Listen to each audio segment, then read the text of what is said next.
be honest, I love sushi.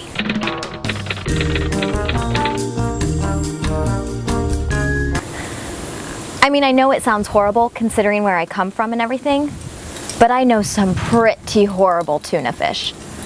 I mean, it's not like I'm hoping to get one of them in a maguro roll, but then again, how would I know if I actually got one? I mean, it would be like, this tastes a lot like Larry? I know what you're thinking. You live with 7 dwarfs. How could it be that bad?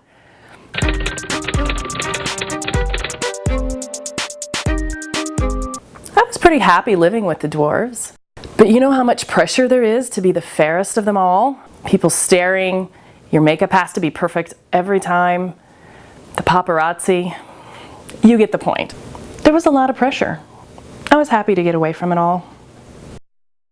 You know, I'm still pretty mad the mouse never picked my story for a movie, but I'm probably more angry at the director who stole my name, changed the spelling, and put it in the biggest sci-fi franchise of all time. That one hurt. Besides, I look way better in a metal bikini than that bitch.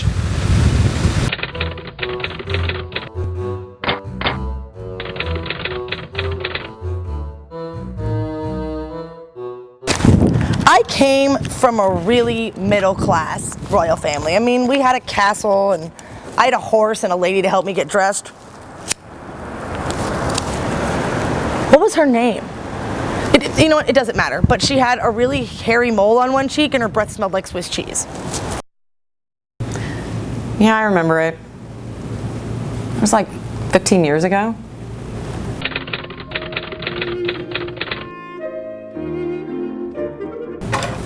I had this really amazing dress. My mother had worn the dress before me, and we had spent that whole week trying to fix it up so I could wear it to the big ball. Really? Can we? Anyway, my parents were really excited. I mean, it's not every day that the royal family opens the palace doors to common folk for the prince to find a wife. And really, if you ask me, the other princesses in the area must have been total dogs that year. It's certainly been an adjustment, getting used to living on solid ground. You know the one thing I'm not gonna miss? Those stupid shell bras. They're so uncomfortable and unflattering. I was always falling out of mine. I mean, that's why they made me in the movie a little less, you know. Anyhow, life as a human princess is pretty nice. I don't have a whole lot of responsibilities, so I spend most of my days lounging around by the pool. Some say I was naive, but in those days you could eat fruit given to you by a complete stranger and not worry about lapsing into a coma. So, the dwarves killed the queen. The prince kissed me, happily ever after. That's what the mouse wants you to know. I mean, you sign your life rights over to him and he has pretty much creative control over your story. Here's what the mouse doesn't want you to know. After the happily ever after, the dwarves, they get charged with assassinating the queen. She usurps my throne, tries to have me assassinated, and they get gassed for dropping a little boulder. Typical. The prince and I get married. I don't think his parents ever trusted me fully. I mean, you'd think they'd be glad to have the fairest of them all as a daughter-in-law, but you get implicated in one murder and they never look at you the same. We weren't one of those royal families who had balls and people came from all around to shower newborn babies with gifts. I mean, we had a bistros festival every year and about 75 people would show up. And I got invited to all those, you know, events with every princess in the land, blah, blah, blah, but we were pretty low-key. My mom died after giving birth to me, which is no great tragedy. I mean, how many princesses do you know that don't have a stepmother? I don't know if I'll ever have children. Do you know the mortality rate for mothers after giving birth in this land? I don't think so. Years go by and I give birth to 2 strapping boys, and then Princey gets word that there's a dragon terrorizing one of the outer properties of the kingdom, and he goes on and on about his duty to the kingdom. I think it was really about pride. He rescued me with a kiss. The dwarves did all the real work. So he grabs his enchanted sword and runs off to save the day. Problem is, He had no idea how to work a magic sword. Turned out to be problematic in more than one way, if you catch my drift. My dad remarried when I was 5 or 6. And I had 2 stepsisters, and my dad had my baby brother with his beautiful new bride. Nothing wicked about them. I mean, my baby brother could be a brat, but, you know. Boys will be boys. So there I am. I'm in my dress, my hair is up, I looked awesome. And the prince? Dreamy. So he's dancing with this other girl, and he's completely disinterested in her. And the song is wrapping up, and I'm next in line. So I'm just about to step up and curtsy before the prince. And that bitch, Cinderella, walked right up to him and cut in line. I just stood there. I'm completely aghast at what she'd done. I'm like, really? When the mouse came around looking for stories to turn into movies, I didn't even get a chance. I mean, they gave Rapunzel a deal. Wow, you grew your hair really long. Big deal, you know what? Her hair smelled like a moat. A lot of my princess friends never got movie deals either. Some of them got book deals. I was friends with a girl from The Princess and the Pea. Oh, and Princess Tiger Lily had a bit part in a movie, but nothing that really got her anywhere. She's married with kids now. She'll probably die giving birth soon. And King Midas's daughter. She was gorgeous. And she had the best singing voice in the whole land. I was pretty sure she was going to get a record deal. I mean, she was going to be a superstar. But instead of making gold records, she just made it gold. Of course, I knew who she was right away. She always walked around like she was better than everyone else. And pretty uppity for a domestic, if you ask me. She played a good game. I mean, what with the whole, oh, I am so sorry, I have to leave, it's midnight, and accidentally leaving her glass slipper behind. Talk about leaving him wanting more. But really, how brilliant was it that she didn't even tell him what her name was? Well played, Cindy. Well played. Biology class in the ocean did not prepare me at all for a human husband. I mean, I learned about the cray and the kelp and, well, you don't even want to know where he wants to stick it. You should have seen his face when I laid my first egg sac. He didn't even know he was supposed to fertilize it. I won't even tell you what he wanted to do instead. After word got back to the castle that the father of my children had gotten burned and then smashed under the foot of a dragon, my lovely mother-in-law took it upon herself to have me kicked out of the kingdom. There you are.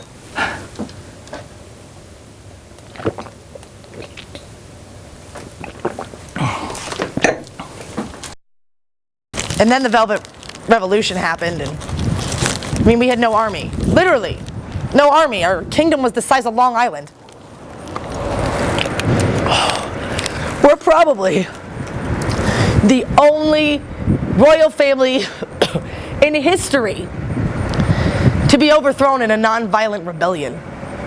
Nobody wanted to be seen with a royal family without a throne.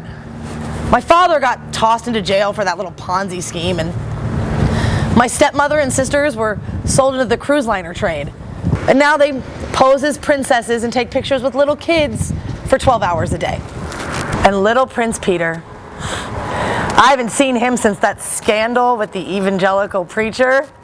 I tried to get back in front of the prince, but she must have whispered some dirty, dirty things in his ear when they were dancing, because he was having absolutely nothing to do with the rest of us. So, I guess you could say that Cinderella kind of turned me off to Princess. Excuse me. Can I get some water? I mean, something? Thank you.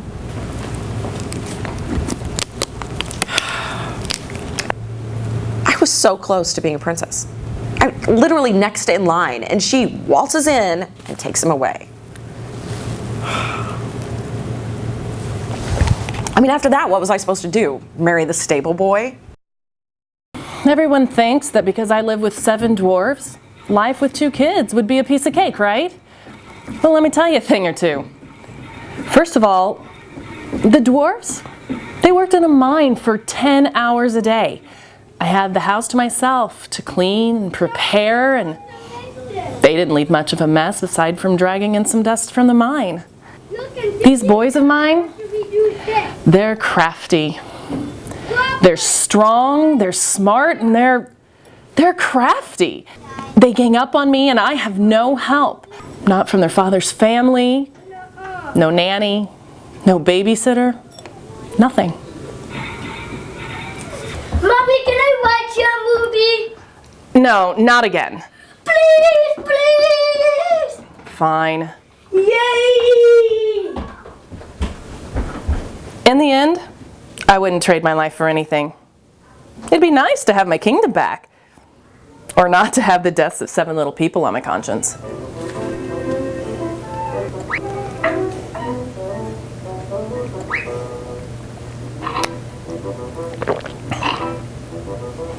What is that drink? Wine? My husband, the prince, is out on one of his crazy adventures, and I'm totally fine with it. It's just that I wish he would take a cell phone or something with him. That's not the way my ancestors did it, honey. It's supposed to be an adventure. I suppose he's got a point. So I let him go off on his little maritime adventures, which didn't really bother me until one of my girlfriends here on land mentioned something. Have you ever heard the phrase, "There are plenty of other fish in the sea"? I mean, the prince met me out at sea, but I'm sure everything's fine. Right? The chance for a common maiden like myself to marry into the royal family just doesn't come along that often. So I stayed single and focused on my career. I've been doing modeling work ever since. I figure if I can't use my beauty to land a prince, at least I can use it to land a print ad. So really?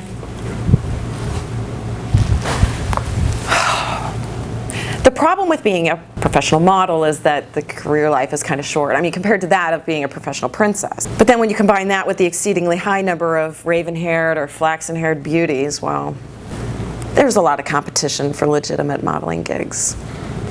Apparently there's a huge market for these princess fetish photos.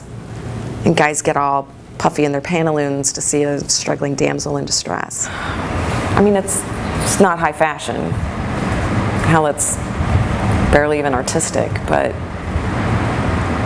it pays the bills. You meet a lot of really interesting people in this business. And, oh, but there's these 2 guys, Mario and Luigi, that just will not leave me alone. I hear that prince that married the fish girl is maybe looking for a way out. You have to remain hopeful that life is this amazing and mysterious journey, and you never know where you're going to end up. There ain't no yellow bricks in this Never Never Land. And if it is, it's probably urine.